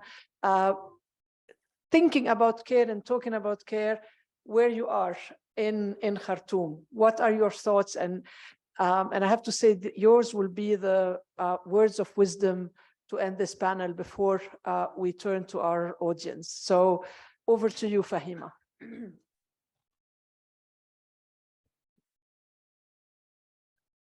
And you're muted. Okay. Yeah. Can you hear me now? Yes. Okay. First, I'd like to really thank you so much and thank the Asfari Institute and organizers for this really interesting and very enriching discussion, inviting me to speak. And when Lina invited me first last month to come for this, I was thinking of that. I think Lina doesn't know the context where I live, and I don't know how and what I will put and what I will say when it comes to care system and how women organizations, the women's movement, civil society are talking about in this issue. The context where I am, I think there are. First, I would like to acknowledge that I've learned about this care system, about all these before Lina told me from my work with Mozn Hassan. And thank you, Mozn, so much for an eye opener for me to learn about this, taking care of ourselves, taking care of others, and how the recognition of the care system. And during the Corona time, I think you have produced a lot of materials that was very enriching and learning for so many people, and I am among one of them, especially the situation of women in prison in Egypt, as you just said. The context of Sudan is a little bit complicated. I don't want to say it's unique, it's just complicated. We are, in the last 4 years, we have been in a revolution that's not ending. We have been in political fluidity where we are not able to form a government. We are not able to pass laws, create policies, or do any kind of an effective change that, despite the fact that women have been really the heart of representing more than 65% of the demonstrators on the streets and on putting agendas on forwards and meetings and organizing themselves at the national level. The issue of care, it's a bit complicated living in a context where our government, since independence to date, never saw women as, with exceptions, of course, to certain period of time, as saw women as, since you ask, as an important, uh, uh, I mean, human beings to be really recognized in the case in terms of health, in terms of their the labor they provide in the care system. We have been also in a culture of slavery for a long time, which that is something unspoken about. It's something that still have the shadow of it. So there is a lot of complications. There's a lot of fluidity. There's no legal system to support people in not only in domestic labor but also in in the informal sector. We have been a country of over 30 years or maybe or more under conflict, where women have to find a way to create a living. And there were also most of them, like 49% of the women who are coming from war zone areas are the breadwinners. And those 94% are under risk because the government could attack them every day. They could be jailed. They could be their food materials or tea materials. They mainly tea and food sellers, and most of the materials they have, they may be taken by the police, and they may face sexual harassment every day, and there's no really appropriate legal system to protect them. I want to mention again another thing, that the guardianship, under the personal law, the Article 51B, the guardianship, even for women who are even working in formal sectors or being educated or being studying in universities or being doing their postgraduate studies, there is by law that there's the guardianship that they cannot go if if their husband don't allow them to visit even their parents. So there is a lot of restrictive hidden legal articles that attacks women's life in different ways. It doesn't show sometimes, but it has been always in the shadow of the life of women in Sudan. I want to also mention one of the most important things looking at women during the Corona time, where it was really clear that the civil society organization tried to do something, but I may say that during the Corona time, Sudan has a transitional government where the government women unit tried to really uplift something on policies and try to protect the life of women. They created, for example, a help line for women who face violence, but this helpline, unfortunately, wasn't helpful beyond them calling and reporting because the government refused, despite all the effort that's been made to create women's shelters and safe spaces, that which we don't have until now. It's really creating a big problem.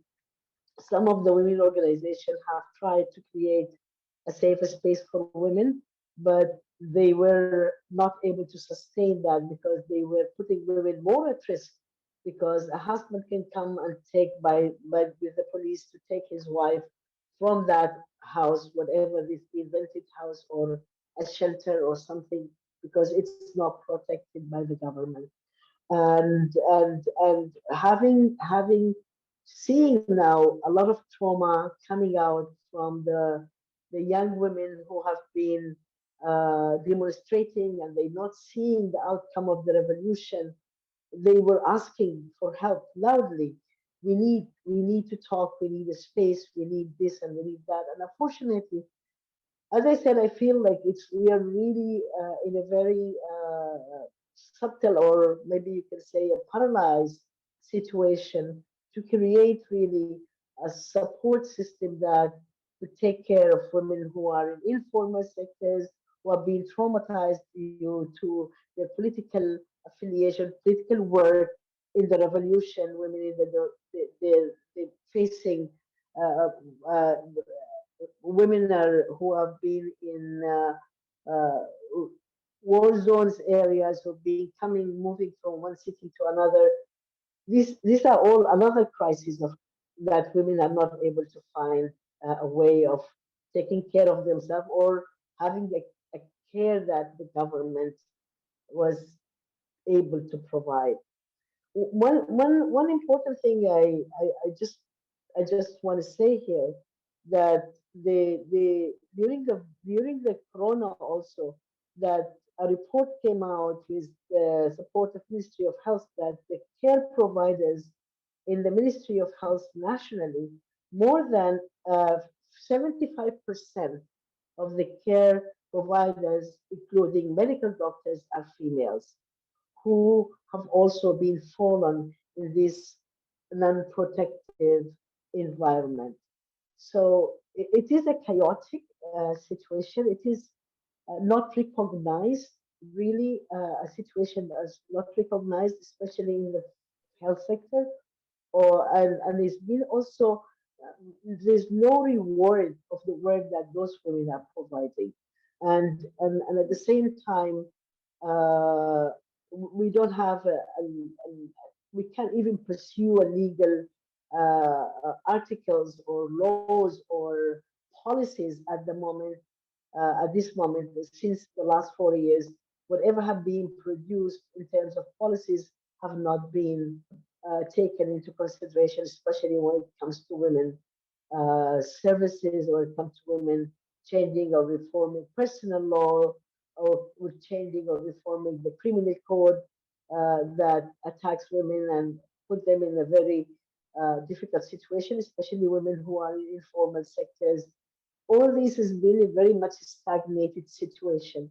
And as I said, the academia have produced quite a bit of knowledge, and civil society also in terms of research and writing of papers. But at the same time, it has been very complicated because some people even in Sudan have seen Corona was for them was not a problem, was not an issue. It was a luxury to stay home or to wear mask or to buy mask. For them, that is not something that is needed. They need to work and they need to come out of home and they need to provide and they need to be there, feed their families.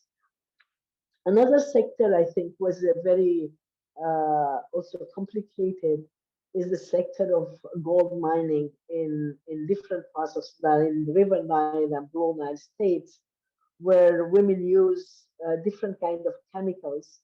This sector actually is only women and girls who are there, who do the manual filtering of gold using very serious chemical um, assets and things that really affect their life, their affect their health. And in this, looking at this, you will find no one, no man, and no young boys are in this field working and mining or doing gold mining manually. It's only women because it affects their fertility, fertility, it affects their sexual activity, it affects all this. And then this has been, those women have been, I mean, to me, it's just like a disposable bodies that they will just one day or sooner or later, they will vanish from this and they will not be existing because they won't be able to maintain their health, that the hazards of that will come out from these acids and chemicals doing this. So yeah, I just want to finalize things with by saying that women with disability have been facing even more challenges than other women.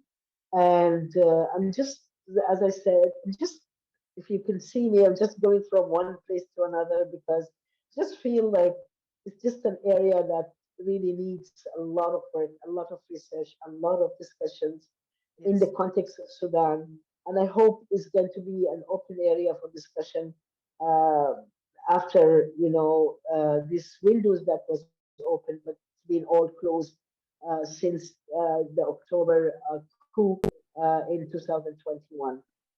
Now, with all this political fluidity, women are trying, but they are not able to reach out to get any kind of uh, changing of laws or transformation of policies or creating new, a better environment for women in the context of today. I mean, with the economic situation that is really tied up and the political situation that's not clear with the militia, with the militarization, I just feel like, despite the fact it could be something that's really disturbing, and it could be something that's really we don't feel like it's going to be any window or opening a window on this kind of provision of service or care service. But I feel it is always when high time to open the issue, and then people will take it from there. And I'm sure it's an issue now. People are talking about it in closed rooms. But if it opens it into a more public issue, I'm sure it's going to bring a lot of discussion. And I think these kind of panels will be very useful for all of us to provide and to learn and to gain more information and more techniques and more frameworks to come out with something tangible to uplift the care system of women in Sudan. Thank you. Thank you, Fahima, for your words of wisdom. And, when you were talking about the gold mines, I could only link it to the similar situation in South Lebanon in tobacco harvesting.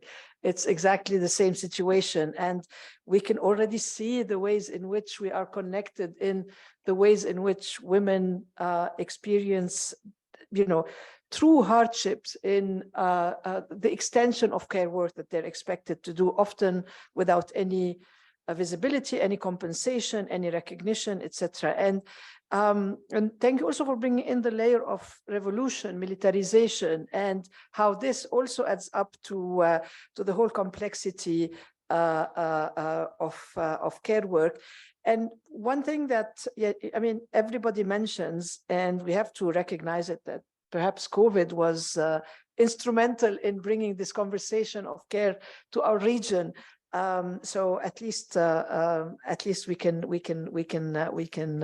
recognize this. So this was an unusually long panel, and still it's just maybe 30% of the countries in the Arab League. So, but I hope we've seen the different perspectives, the different textures, the different layers of complexities from the different countries. But I want to open up for a bit of engagement with those of you who are with us, whether you would like to address questions to our amazing panelists online and in the room. I need the mic.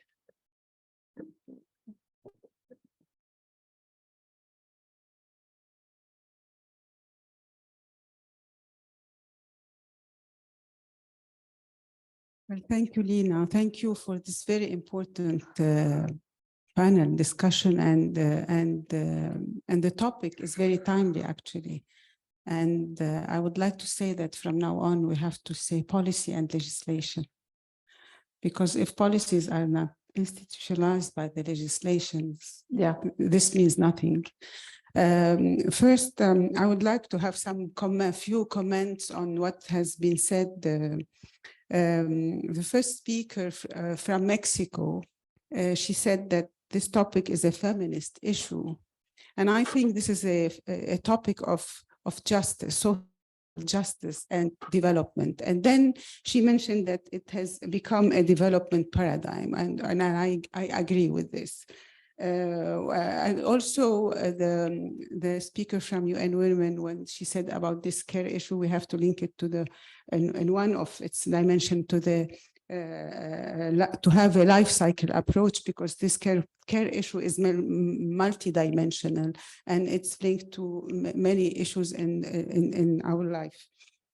About the invisible and the visible, it reminds me actually of the labyrinth or maze that Alice Eagley talked about the invisible ceilings that we have to break, because first we were used to say about the last ceiling that we have to break in order to have our right to the leadership positions after, and this was a debate that was that started after the bad conditions many workers were in the US. And actually we face in our way towards leadership or towards going up these many invisible glass ceilings that we have to break, and many of them were mentioned here by the different speakers. And it's really a labyrinth in family, in society, in officially and unofficially. About the notion that in Lebanon, many young girls and women, we have a high percentage of these women in the STEM majors, but they are not a good component of the economic sector. And I agree. And for this, I think I have to say, to take care of this issue, we know that a lot of women make a compromise in their career life for the family. We have recently, I have submitted a law that takes care partly of this problem, which is introducing some amendments to the Lebanese labor law to make it accommodate remote working and different types of part-time work, because and we know during the crisis, and as like many other countries, a lot of women, we discovered that they are mostly in the unofficial, unregistered, informal sector, and they have lost their jobs without any type of social protection. And we think that these amendments, if they take place, they will provide women with this social protection and will guarantee their right in the promotion in their career life. Concerning the care itself, I think we have the women who are mothers staying at home and taking care of the family. We have daughters staying at home to take care of their elderly parents. And we have the caregivers who come to babysit or to take care of the elderly. And I have, for all of these three categories, there should be a comprehensive approach to first admit that their work is work, to formalize it, and to put some kind of a legislative framework that guarantees the right of these caregivers and provide them with a dignified life, especially daughters who are staying at home to take care of their parents, and where the parents die, they are left without any kind of social protection. We tried to introduce an amendment to the social protection law in Lebanon, in all the amendments that I have proposed, and there was a big objection to this, and the pretext was that we cannot introduce now new categories in view of the economic situation in Lebanon. But this is a human rights, and usually states do not discuss the economic feasibility of anything when it comes to human rights. We cannot talk about the impact factor when we talk about human rights. So I think the first step in our battle in this is to make the battle to recognize that this care issue is work. And I think then we can start claiming the rights for this work. And concerning what you have mentioned in Iraq, I'm really surprised that, as Lina mentioned, some of the social norms are formalized in the constitution or in the laws. But then I think that even in these societies, because we have to admit in our societies, especially when religion plays a big component of this, of our life, men tend to talk about what they call their rights by religion, but they never talk about the rights of women or their duties. And I think we have to use religion also as one of the tools that we use. يعني أنا let me say it in Arabic now. We know نعرف إنه حتى الدين gives the right, بيعطي الحق للمرأة. It gives the right to the woman to claim a compensation, financial compensation for the work at home, for even breastfeeding the child, but they never mention this.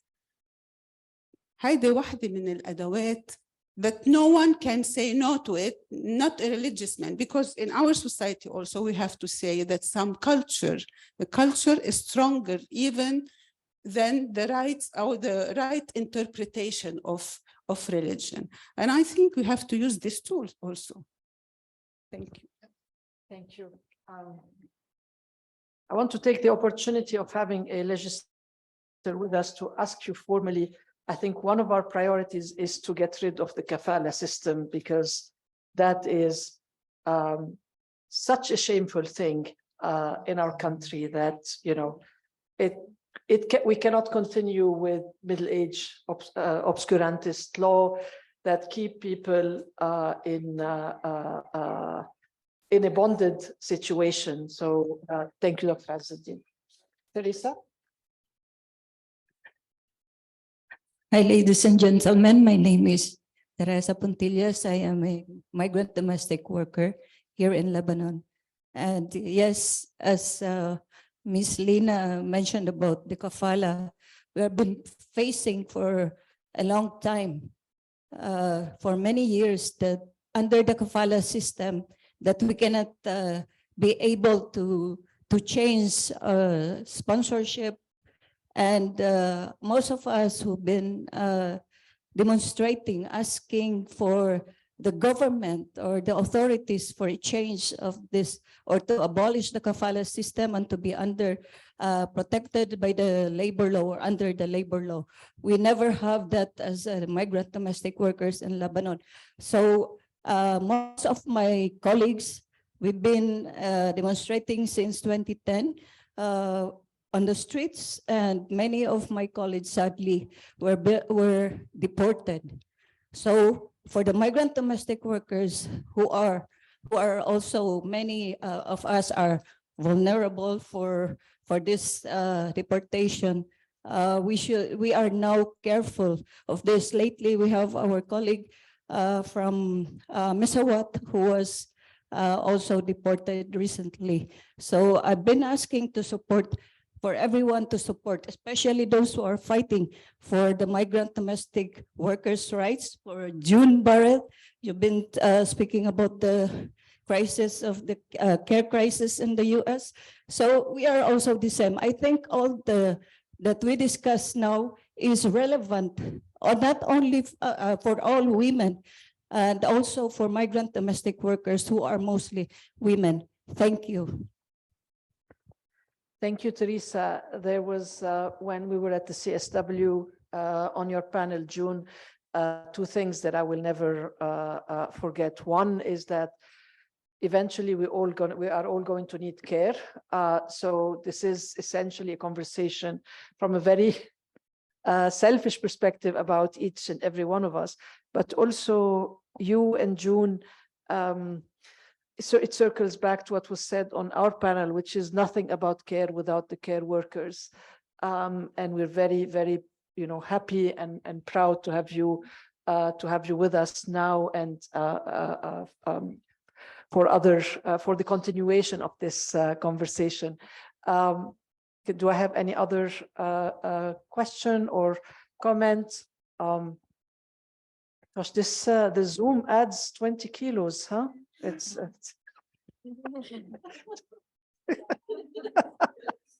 I just noticed. Okay. I just want to end by saying this has been a very rich conversation, and the multiple layers and the different perspectives, it's been really great. Initially, in my naivety, I thought I'm going to go through 3 rounds of questions with you. So I'm sparing everybody, and this is Ramadan. So I'm sparing you all from, but I think a lot of what you said was in the subsequent questions that I was going to ask you. I'm going to just finish by announcing something. We will be launching a call for very young feminists, whether students or scholars, to submit proposals for research pieces on care work, whether from the perspective of care as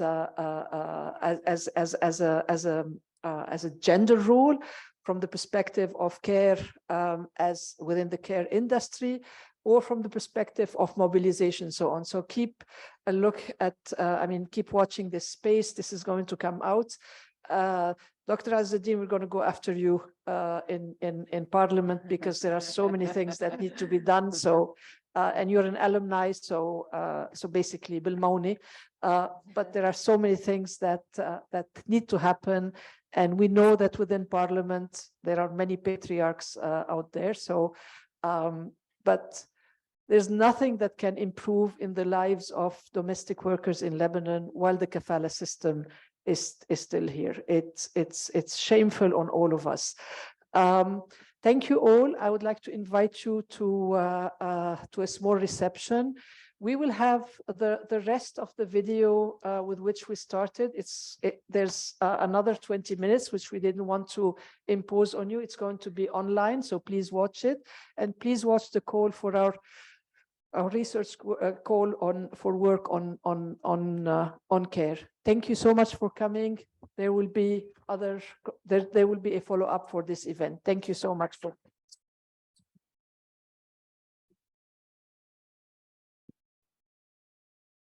And you're not going to be served by women outside.